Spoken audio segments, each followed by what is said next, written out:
Aujourd'hui, on va parler de la structure des mondes spirituels selon les Mekoubalim, selon la vision classique. Et aussi, à la fin, on parlera d'une vision un peu plus psychologique et spirituelle. Analysons tout cela.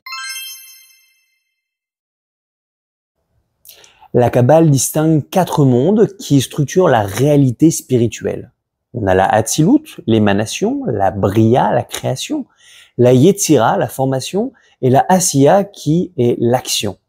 Ils représentent des niveaux décroissants de dévoilement divin, de l'unité pure jusqu'à la matérialité. Cette hiérarchie exprime la descente progressive de la lumière divine depuis son origine infinie jusqu'à notre monde, et chacun de ces mondes contient des êtres, des lois et des influences spécifiques. Cette structure permet de comprendre la distance entre Dieu et le monde sans briser l'unité. Tout émane de lui, mais à différents degrés de clarté et de séparation. Hatzilut, littéralement, c'est l'émanation. C'est le monde le plus proche de la divinité. Il ne constitue pas encore une création séparée, mais l'expression directe de la volonté divine. C'est le monde des 10 sphirotes qui sont à la fois des forces créatrices et des modes d'expression de Dieu. Hatzilut est comme une pensée architecturale. Elle contient le plan global de la création, mais sans distinction entre celui qui pense et la pensée. C'est le niveau où l'unité divine est encore préservée, bien que la volonté commence à se structurer en modalités perceptibles. Au-delà, même d'Hatzilut, se trouve Adam Kadmon, le monde de la volonté pure. Avant toute forme, avant même les séphirotes, il représente le premier germe de la conscience divine tournée vers la création. Un état encore indifférencié où toutes les possibilités sont incluses. Les kabbalistes restent très prudents à son sujet. Il est à la limite de ce que la pensée peut concevoir. Adam Kadmon n'est pas un monde structuré, mais une source, une lumière indistincte qui contient toutes les formes à venir. Il ne comporte ni nom divin, ni structure perceptible, mais il est à la racine de tout. Hatzilut, pour sa part, est un corps dans Dieu. Elle est un corps divin. Tandis que les mondes de Bria, Yetzira et Asiya sont déjà hors de la divinité, bien qu'irrigués par elle. Cela marque une fracture ontologique, le passage du divin pur au monde des créatures. Dès Bria, une distinction apparaît entre le créateur et la création. C'est dans cette séparation que le libre arbitre devient possible. La lumière d'Hatzilut y est reçue comme une influence transcendante. Cette division sert à préserver la transcendance de Dieu tout en permettant l'existence d'un monde autre que lui, sujet aux lois, aux structures et aux limites.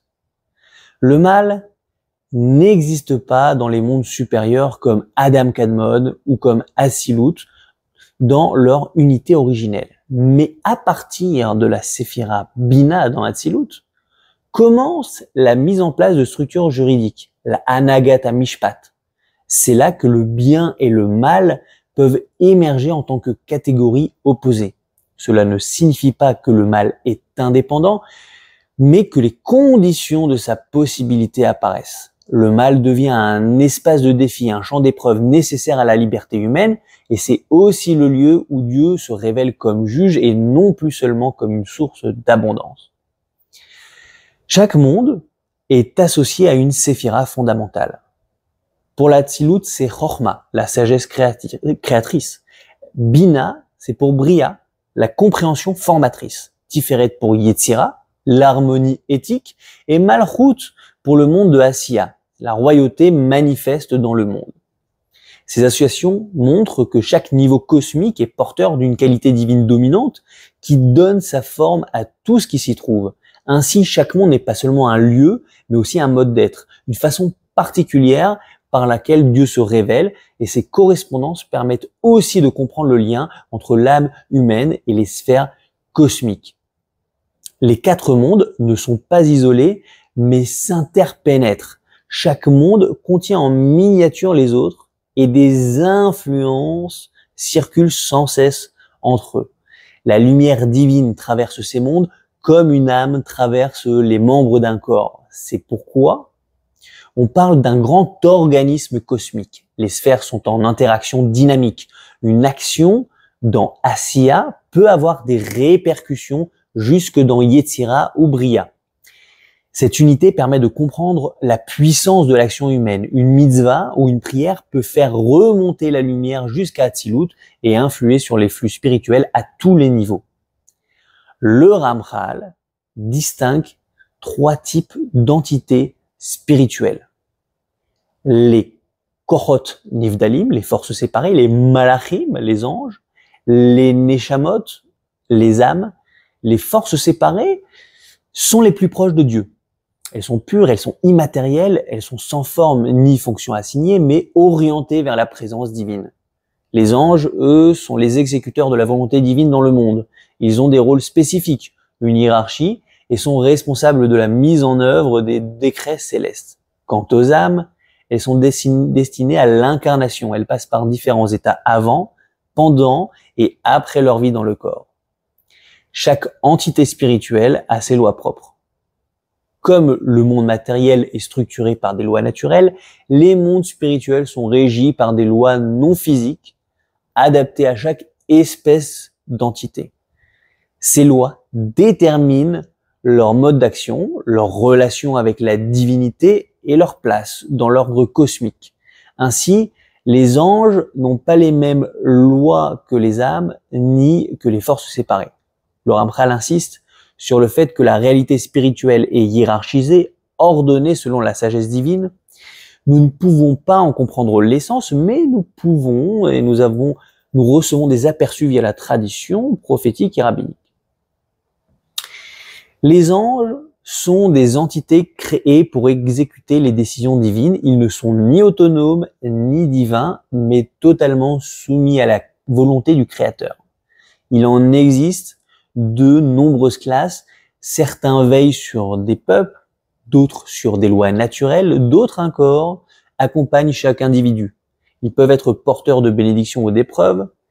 Et le Ramchal distingue entre les anges du bien et les anges du mal, c'est-à-dire les agents de l'harmonie ou du dérèglement. Tous cependant sont au service de Dieu, ils n'agissent jamais de leur propre chef, mais selon un ordre cosmique bien précis. L'âme humaine est une entité spirituelle unique, car elle a vocation à s'incarner. Elle existe avant d'entrer dans le corps, y séjourne pendant la vie, puis le quitte. Elle traverse donc plusieurs états, pureté initiale, épreuve dans la matière, puis élévation ou chute après la mort. Chaque phase a ses lois et ses implications.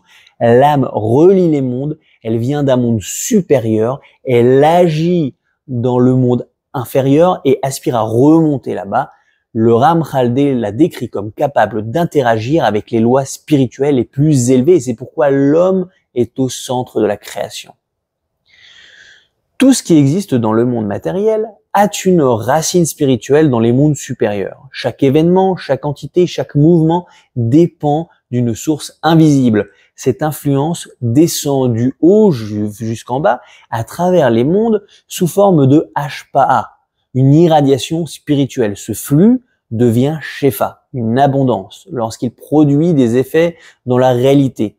Bien-être, intelligence, prospérité, conscience, rien n'est autonome. C'est par ce système d'influence que Dieu gouverne la réalité sans la manipuler directement. Cette compréhension est la base de la prière, du mérite spirituel et de la responsabilité humaine. On peut également comprendre les mondes non pas seulement comme des réalités cosmiques objectives, mais comme des états de conscience ou des niveaux spirituels de perception. Selon l'approche du Rav Dessler, être dans le monde de Yetzira, par exemple, signifie vivre avec une conscience marquée par l'émotion spirituelle, par la relation avec Dieu, à travers l'émotion et l'éthique. Un individu immergé dans les affaires, qui voit tout comme une logique de profit, vit dans un monde de business. Et bien de même, celui qui vit dans la Yetzira est une personne immergée dans un monde de spiritualité. Les mondes sont donc aussi des manières d'habiter spirituellement la réalité.